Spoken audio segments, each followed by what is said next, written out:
बिस्मिल्लाहिर्रहमानिर्रहीम। अस्सलाम वालेकुम। आज की वीडियो स्टार्ट करने से पहले आपसे रिक्वेस्ट है कि अगर आपने अभी तक मेरा चैनल सब्सक्राइब नहीं किया तो इस चैनल को सब्सक्राइब कीजिए और इस वीडियो को पूरा देखिएगा क्योंकि आज हम बड़ी अहम बातें करने वाले हैं। तो चलें जी, आज का लेक्चर स्टार्ट करते हैं। आज का हमारा पहला टॉपिक है प्रॉब्लम सॉल्विंग। उसके बाद हम देखेंगे कि प्रोग्रामिंग क्यों करनी है, हमने प्रोग्रामिंग या प्रॉब्लम सॉल्विंग के लिए कौन कौन से स्किल्स रिक्वायर्ड हैं, उसके डिफरेंट एस्पेक्ट्स को हम डिस्कस करेंगे। तो सबसे पहले हम बात करते हैं कि प्रॉब्लम सॉल्विंग क्या होती है और ये हमें क्यों करनी चाहिए। प्रॉब्लम क्या होती है? A gap between real and expected. हम कुछ चाह रहे हैं और कुछ हमारे पास हकीकत में मौजूद है, तो इन दोनों के बीच में जो फर्क है वो हमारी प्रॉब्लम है। मसलन मैं ये चाह रहा हूं कि मेरे पास दो नंबर्स हैं और इनका सम निकल आए। सो मेरा एक्सपेक्टेड है सम और मेरा रियल है 2 नंबर्स। तो इनके बीच में ये जो डिस्टेंस है, दो नंबर्स और सम के बीच में ये जो फर्क है, यही मेरी प्रॉब्लम है। इसी को मैं हल करना चाह रहा हूं। एक मरीज एक डॉक्टर के पास जाता है, उसे कोई बीमारी है, तो ये उसकी रियल है, जबकि वो चाहता क्या है कि वो ठीक हो जाए, वो उसका एक्सपेक्टेड है। और रियल को एक्सपेक्टेड तक पहुंचाना या रियल से एक्सपेक्टेड स्टेट हासिल करना प्रॉब्लम सॉल्विंग कहलाता है और यही आज हमने सीखना है। हम रूटीन लाइफ में रोजाना बहुत सारे प्रॉब्लम सॉल्व करते हैं, तो दूसरे लफ्जों में हम कह सकते हैं कि हर वो काम जो हमें करना पड़ता है वो एक प्रॉब्लम है और उसको करना प्रॉब्लम सॉल्विंग है। Problem solving is ability to identify a problem and find its best solution. So problem solving आपकी वो सलाहियत होती है जिसके अंदर आप प्रॉब्लम को आइडेंटिफाई करते हो और उसका तज्जिया करके उसके लिए एक बेहतरीन सॉल्यूशन डिजाइन करते हो। एक अच्छा प्रोग्रामर वही होता है जो रियल लाइफ प्रॉब्लम्स को आसानी से हल कर सकता है, क्योंकि बीइंग अ प्रोग्रामर हम प्रॉब्लम्स को सॉल्व करने के लिए एक प्रोग्राम लिखते हैं। तो प्रोग्राम लिखने के लिए आपके अंदर ये सलाहियत होनी चाहिए कि आप प्रॉब्लम्स को सॉल्व कर सकते हो। आप रियल लाइफ में अगर आपको कोई इशू आता है, अगर कोई आपसे मशवरा मांगता है, अगर आपके सामने कोई सिचुएशन पेश की जाती है, तो आप उसका हल निकाल सकते हो। इसके लिए जो सबसे पहली चीज होती है वो थी कीन ऑब्जर्वेशन। आप जिस मसले को भी देखते हैं उसको बड़ा बेगौर जायजा लें कि ये मसला है क्या, इसके सिम्टम्स क्या हैं, कौन सी अलामात हैं जिससे पता चलता है कि वाकई ये मसला है। मसला एक डॉक्टर होता है तो वो एक नजर देखते ही कह देता है कि इस मरीज को हेपेटाइटिस है। कैसे भाई? उसकी नजर हेपेटाइटिस के पेशेंट्स को जब भी देखती है तो वो कुछ पैटर्न्स अपने जहन में बनाता है कि जिनकी आंखें जर्द होती हैं, इनका जो कलर है वो येलो होता है, इनके अंदर खून की कमी होती है। सो इस तरह की कुछ अलामात वो अपने जहन में बिठा लेता है और नेक्स्ट जब उसे वो अलामात नजर आती है तो उसे फौरन पता चल जाता है कि इस पेशेंट को हेपेटाइटिस है। इस तरह बीइंग अ प्रोग्रामर आप भी जब किसी मसले को देखते हैं ना तो फौरन उसकी अलामात निकालें कि इसके अंदर हो क्या रहा है, ये मसला क्या है और ये किस वजह से है। दूसरा चीज होती है क्रिटिकल थिंकिंग। क्रिटिकल थिंकिंग मतलब आप जब किसी चीज को देखते हैं तो उसको सतही नजर से ना देखें, बल्कि बड़ा क्रिटिकली उसका जायजा लें कि ये क्या है, ये क्यों है, ये किस वजह से है और इसको कैसे रिजॉल्व किया जा सकता है। आपके पास इस सारी कहानी के लिए एक एनालिटिकल माइंड होना चाहिए। ये नहीं है कि आप वही एक टिपिकल स्टूडेंट वाली बात करें कि न्यूटन के पास सेब गिरा था तो उसने उठा के खा क्यों नहीं लिया।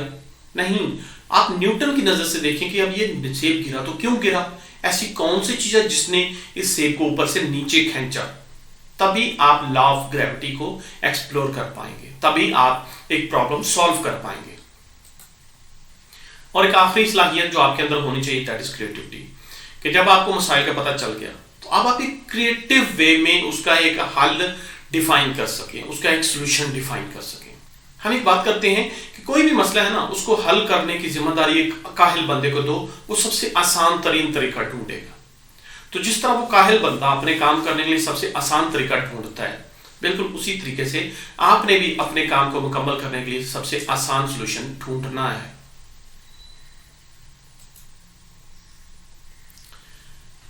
तो प्रोग्रामिंग क्यों इंपॉर्टेंट है? हमने अभी बात की कि being a computer scientist, being a computer engineer, हम मसाइल को हल करने के लिए प्रोग्राम्स लिखते हैं। तो जब भी हमारे पास कोई बंदा आता है कि जी मुझे कंप्यूटर के अंदर ये काम करवाना है, तो हम उसके लिए एक प्रोग्राम डिफाइन करके दे देंगे, हम उसके लिए एक प्रोग्राम लिख के दे देंगे, तो वो मसला हल हो जाएगा। Very good. लेकिन यहां पे एक और बड़ी चीज जरूरी है जो हमने तजिया करना होता है। इस वक्त मार्केट के अंदर हजारों प्रोग्राम्स अवेलेबल हैं, तो हम एक नया प्रोग्राम क्यों लिखें? क्या इसकी इतनी अहमियत है कि हम प्रोग्रामिंग सीखें और नए प्रोग्राम्स लिखें? क्यों हम नई प्रोग्रामिंग क्यों करें? सबसे पहली बात तो यह है कि जो सॉफ्टवेयर इस वक्त मार्केट के अंदर अवेलेबल होते हैं वो जनरल पर्पस होते हैं, उन्होंने एक जेनेरिक वे में लिखे होते हैं। लेकिन अब आपके पास जो बंदा आया वो अपनी कुछ स्पेसिफिक रिक्वायरमेंट्स लेके आया, तो हो सकता है वो मार्केट वाला जो सॉफ्टवेयर है वो उसकी कुछ स्पेसिफिक रिक्वायरमेंट्स को फुलफिल ना करता हो, तो तब आपको नए सिरे से वो सारा प्रोग्राम, वो सारा डिजाइन करना पड़ेगा। इसी तरह कुछ नए प्रॉब्लम्स भी हमारे सामने आते हैं जिनको हल करने के लिए हमें प्रोग्राम्स लिखने पड़ते हैं। तो जरूरी नहीं कि जो मार्केट में अवेलेबल हैं वो इस नए प्रॉब्लम को भी सॉल्व कर सकते हो, तो उसके लिए फिर हमें नए सिरे से प्रोग्राम लिखने पड़ते हैं। तो ये बहुत अहम बात है कि आप प्रोग्रामिंग सीखें और उसकी मदद से आप प्रॉब्लम सॉल्व करने के लिए अपने प्रोग्राम्स लिखें। अब प्रोग्राम्स लिखने के लिए आपको कौन कौन से स्किल्स चाहिए? सबसे पहली चीज है कि प्रॉब्लम सॉल्विंग बहुत इंपॉर्टेंट एक्टिविटी है। आप जो एक दफा प्रोग्राम लिख के दे देंगे उसके बाद हमारा जो कस्टमर होता है वो उसके ऊपर रिलाई करना शुरू कर देता है, वो इसके ऊपर एतमाद करना शुरू कर देता है। अब वो अपना जितना भी काम करवाएगा वो उस सॉफ्टवेयर की मदद से करवाएगा। तो अगर आपने वो सॉफ्टवेयर सही तरीके से डिजाइन नहीं किया हुआ तो उसको प्रॉब्लम पेश आ सकता है, उसका डाटा लॉस्ट हो सकता है, उसका बिजनेस में घाटा हो सकता है, जिसके जिम्मेदार आप होंगे। तो प्रॉब्लम सॉल्विंग बहुत अहम एक्टिविटी है और बहुत क्रिटिकल एक्टिविटी है, तो इसको बड़े ध्यान से आपको करना चाहिए और अपनी बेहतरीन सलाहियतों को इस्तेमाल करते हुए किसी के मसाइल के लिए प्रोग्राम्स लिखने चाहिए। इस वक्त मॉडर्न लाइफ के अंदर हम तकरीबन मशीनों पे डिपेंडेंट हो चुके हैं और तकरीबन हर मशीन हम कहते हैं कि एक कंप्यूटर है, तो उसको हदायत देनी पड़ती हैं कि वो कैसे काम करे। तो हम मॉडर्न लाइफ के अंदर अपने डिफरेंट कामों को करवाने के लिए अपने प्रोग्राम्स लिखवाते हैं। अब अगर वो प्रोग्राम सही नहीं लिखे हुए होंगे तो डेफिनेटली आपके वो काम गलत होंगे, लिहाजा आपको बड़े ध्यान के साथ उस काम को करना चाहिए। स्किल्स कौन कौन से रिक्वायर्ड हैं जी? सबसे पहले आपके पास कीन ऑब्जर्वेशन होनी चाहिए। सबसे पहला स्किल जो अभी हमने पीछे भी बात की, कीन ऑब्जर्वेशन होनी चाहिए। इसको हम कहते हैं कि पे अटेंशन टू डिटेल्स, कि जब आप एक प्रोग्राम लिखने जा रहे हैं, एक प्रॉब्लम को सॉल्व करने जा रहे हैं, तो उसकी निटी ग्रिटी डिटेल्स के ऊपर ध्यान दें। Think about the reusability. एक प्रोग्राम हम किसी एक ही मकसद के लिए नहीं लिखते, हम लिखते हैं कि इस प्रोग्राम को हम एक दफा लिख रहे हैं, बाद में इस तरह के सिमिलर प्रॉब्लम्स जब भी आएंगे हम इसको बार बार यूज करेंगे। मसलन एक कैलकुलेटर जब बनाया जाता तो इसलिए नहीं बनाया जाता बस एक ही दफा दो नंबर्स देके उनको ऐड करवा लिए थे, बल्कि बनाया इस तरीके से जाता है कि जब भी आपको जरूरत हो दो नंबर्स को ऐड करने की, आप उस कैलकुलेटर को यूज करें और वो आपको नए नंबर्स ऐड करके दे दे। तो आप हर दफा नई इनपुट्स दें और वो आपको नए रिजल्ट्स दे, जबकि काम वही रहे। तो हम अपने प्रोग्राम को इस तरीके से डिजाइन करेंगे कि अगर वही काम हमें दोबारा करना पड़े तो हम उसे नई इनपुट्स दें और वो हमारे लिए प्रोसेसिंग करके आउटपुट्स जनरेट करें। प्रोग्राम लिखते हुए यूजर इंटरफेस पे खास ध्यान दें। यूजर इंटरफेस वो स्क्रीन्स होती हैं जिनको यूजर यूज करता है, तो वो यूजर फ्रेंडली होनी चाहिए। एक बात मद्देनजर रखिए कि कंप्यूटर इज स्टूपिड, बहुत स्टूपिड सी डिवाइस है कंप्यूटर। कंप्यूटर खुद से कुछ नहीं कर सकता, इसको जो भी करना है, जो भी करवाना है आपने, उसके लिए आपको इसे हदायत देनी पड़ेगी, अदरवाइज ये चुप करके बैठा आपका मुंह देखता रहेगा। और last thing, comment your code liberally. हम प्रोग्राम लिख रहे हैं तो अपने प्रोग्राम के ऊपर अपने कमेंट्स दें। इन पॉइंट्स को हम जरा इन डिटेल डिस्कस करते हैं। सबसे पहला पॉइंट था हमारा पेइंग अटेंशन टू डिटेल्स। किसी भी प्रॉब्लम को सॉल्व करने के लिए उसकी जो निटी ग्रिटी डिटेल्स होती हैं वो बहुत मैटर करती हैं।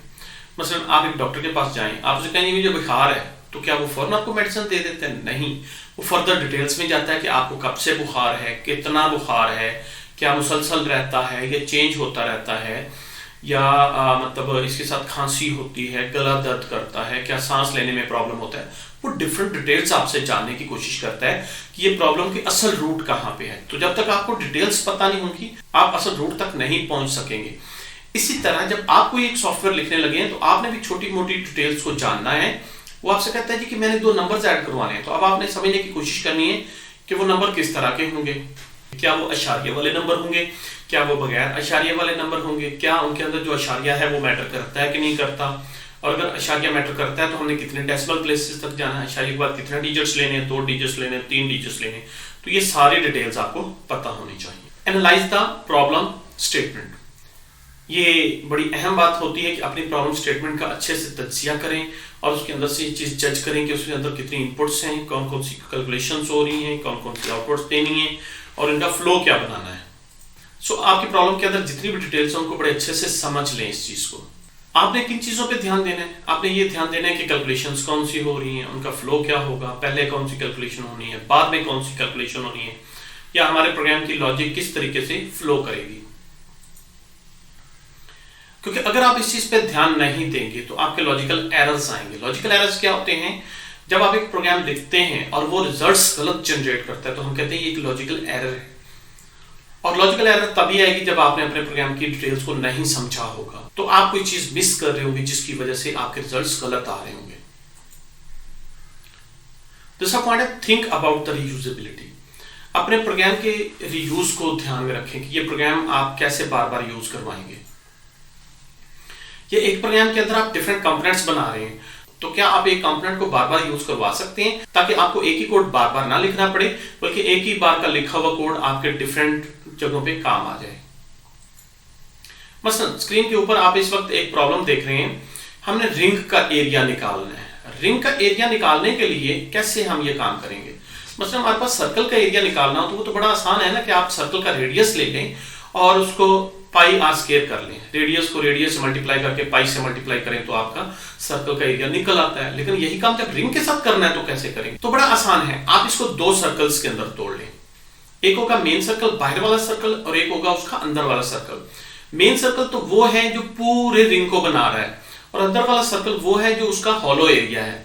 तो आप पूरे रिंग का। अच्छा, नेक्स्ट है हमारे पास थिंक अबाउट रीयूजेबिलिटी। रीयूजेबिलिटी क्या होती है कि एक कंपोनेंट अगर आपने एक दफ़ा बना लिया है और उसकी दोबारा से आपको ज़रूरत पड़ गई है तो आप वही पहले वाला कंपोनेंट और पहले वाला कोड इस्तेमाल कर सकें और वो कोड आपको बार बार ना लिखना पड़े। मसलन एक कैलकुलेटर जब बनाया जाता है तो उसको इस तरीके से बनाया जाता है कि आप जब चाहें उसको नई इनपुट्स दें और वो कैलकुलेशंस करके आपको रिजल्ट्स रिटर्न करे। इसी तरीके से आप जब अपना प्रोग्राम लिखेंगे तो इस तरीके से डिज़ाइन करेंगे कि आप उसको नई इनपुट्स दें और वो आपकी इंस्ट्रक्शंस के ज़रिए असर प्रोसेस करके आपको रिजल्ट्स वापस रिटर्न कर दिया करें। मसलन इस वक्त स्क्रीन के ऊपर आप देख रहे हैं कि हमारे पास एक प्रॉब्लम है, हमने रिंग का एरिया निकालना है। इस वक्त स्क्रीन के ऊपर टॉप पे जो रिंग आपको नज़र आ रहा है जिसके अंदर जो पिंक एरिया है इसको हमने कैलकुलेट करना है कि ये पिंक एरिया कितना है। बीच में ये जो ब्लू शो हो रहा है ये हॉलो है, ये खाली है। हमने सिर्फ पिंक पोर्शन का एरिया कैलकुलेट करना है। अब ये कैसे करेंगे हम? इसका बड़ा सिंपल सा तरीका है कि आप पूरे सर्कल का एरिया कैलकुलेट करें और बाद में जितना बीच में हॉलो एरिया है उसका एरिया कैलकुलेट करके पूरे एरिया में से माइनस कर दें, बाकी जो बचेगा वो रिंग का एरिया होगा। तो हमने क्या किया, हमने पहले पूरे पिंक सर्कल का एरिया कैलकुलेट किया, बाद में हमने ब्लू वाले सर्कल का एरिया कैलकुलेट किया और पिंक एरिया में से ब्लू एरिया माइनस किया, बाकी हमारे पास रिंग का एरिया बचा। इसके लिए हमें सर्कल का एरिया कैलकुलेट करने का एक मॉड्यूल चाहिए, तो हम एक ही मॉड्यूल लिखेंगे जो दोनों सर्कल्स का एरिया कैलकुलेट करेगा और कैलकुलेट करने के बाद पहले एरिया में से हम दूसरा एरिया माइनस कर लिया करेंगे। सो रीयूजेबिलिटी बहुत ज़रूरी होती है जब आप अपना कोड लिख रहे होते हैं, ताकि आपको एक कोड बार बार ना लिखना पड़े बल्कि एक ही दफ़ा का लिखा हुआ कोड आपको बार बार काम आए। Think about user interface. User interface क्या होता है? वो स्क्रीन्स जो यूज़र ने यूज़ करनी होती हैं इनपुट और आउटपुट देने के लिए। So it is the mean of interaction with user. तो आप जब अपना प्रोग्राम बना रहे हैं उसको इस तरीके से डिज़ाइन करें कि यूज़र को यूज़ करना आसान हो, उसके जितने भी इंटरफेसेस हों वो आसान हों, उसको इनपुट देने में प्रॉब्लम ना हो, उसको आउटपुट जो है बड़े कन्वीनियंट वे में मिले। सो इससे क्या होगा कि यूज़र आपके प्रोग्राम से बोर नहीं होगा, वो इससे डिस्टर्ब नहीं होगा और वो इसको यूज़ करने में ईजी फील करेगा। सो आपका प्रोग्राम इस तरीके से डिज़ाइन होना चाहिए कि उसको नॉन टेक्निकल यूज़र्स भी ईजिली यूज़ कर सकें और उनको यूज़ करने में कोई डिफ़िकल्टी का सामना ना करना पड़े। आपका इंटरफेस इजी टू अंडरस्टैंड होना चाहिए, इजी टू यूज़ होना चाहिए और सेल्फ एक्सप्लेनेटरी होना चाहिए। इजी टू अंडरस्टैंड का क्या मतलब है कि उसको कोई बड़ा टेक्निकल नॉलेज रिक्वायर्ड ना हो उसको यूज़ करने में, बल्कि एक नॉन टेक्निकल बंदा भी उसको आसानी से यूज़ कर सके। इजी टू अंडरस्टैंड क्या होना चाहिए कि इंटरफेस देखते ही समझ आ जाए कि इसमें कौन सा कंपोनेंट क्या काम कर रहा है या किस जगह पे हमने क्या करना है। अब सेल्फ एक्सप्लेनेटरी क्या होता है उसको हम एक एग्जाम्पल से समझते हैं। इस वक्त आपके पास स्क्रीन के ऊपर एक लॉगिन पेज चल रहा है। इसमें आप देखें दो टेक्स्ट बॉक्सेस हैं और दो बटन्स हैं। टेक्स्ट बॉक्सेस में यूज़र अपना यूज़र आईडी और पासवर्ड एंटर करेगा और बटन्स की मदद से लॉगिन या रीसेट करेगा। पहले टेक्स्ट में उसने आईडी देना है, दूसरे में उसने पासवर्ड देना है, जबकि नीचे बटन्स में उसने लॉगिन और रीसेट करना है। हमें हर चीज़ समझ में आ रही है। लेकिन अगर ये पेज इस तरीके से डिज़ाइन किया हो तो आप मुझे बताएं कि आप आईडी कहाँ एंटर करेंगे और पासवर्ड कहाँ एंटर करेंगे। आपको कुछ समझ आ रही है? नहीं भाई, मुझे तो नहीं आ रही। वजह सिर्फ ये है कि हमने वजाहत नहीं की कि किस जगह पे आईडी देना है और किस जगह पे पासवर्ड देना है। एक फैक्टर जहन में रखें कि कंप्यूटर्स बिल्कुल स्टूपिड हैं। कंप्यूटर्स को कुछ भी करना नहीं आता। ये बिल्कुल वही काम करते हैं जो आप इसको करने को कहते हैं। तो अगर आप इसे सही काम करने को कहेंगे, ये आपको सही काम करके देंगे। अगर आप इसे गलत काम करने को कहेंगे तो ये आंसर्स गलत देंगे। ना तो ये आपके कहे हुए से ज़्यादा कर सकते हैं और ना ही कम कर सकते हैं। ये खुद से सोच नहीं सकते, ना ही ये अपने कंट्रोल सीक्वेंस को चेंज कर सकते हैं कि मैं ये काम पहले कर लूँ, ये बाद में कर लूँ। आपने इसे जो काम जिस तरतीब से कहा है, ये उन्होंने उसी ही तरतीब से करना है। ये इनकी खूबी भी है और यही इनकी एक खामी भी है। So programmer must convey its intention clearly using right sequence of instructions. So एक प्रोग्रामर कंप्यूटर से जो कुछ भी करवाना चाह रहा है उसके लिए वो एक प्रॉपर सीक्वेंस ऑफ इंस्ट्रक्शंस देगा और उसकी मदद से अपनी जो इंटेंशन है वो कंप्यूटर को कन्वे करेगा कि मैं आपसे क्या चाह रहा हूं, और फिर कंप्यूटर वही काम करके देता रहेगा। और एक आखिरी चीज है, कमेंट योर कोड लिबरली।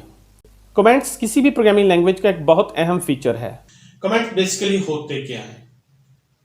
मसलन आपने एक प्रोग्राम लिखा, काफी कॉम्प्लेक्स सी उसके अंदर आपने लॉजिक बनाई, आपने प्रोग्राम लिखा, वो प्रोग्राम चल गया। अब आपको 6 माह साल बाद उसे चेंज करने की जरूरत पेश आती है, या आप वो जॉब छोड़ गए हैं और आपकी जगह एक नया प्रोग्रामर आता है और उसे वो कोड चेंज करना है। तो सबसे पहले तो उसे वो पुरानी लॉजिक को समझना है।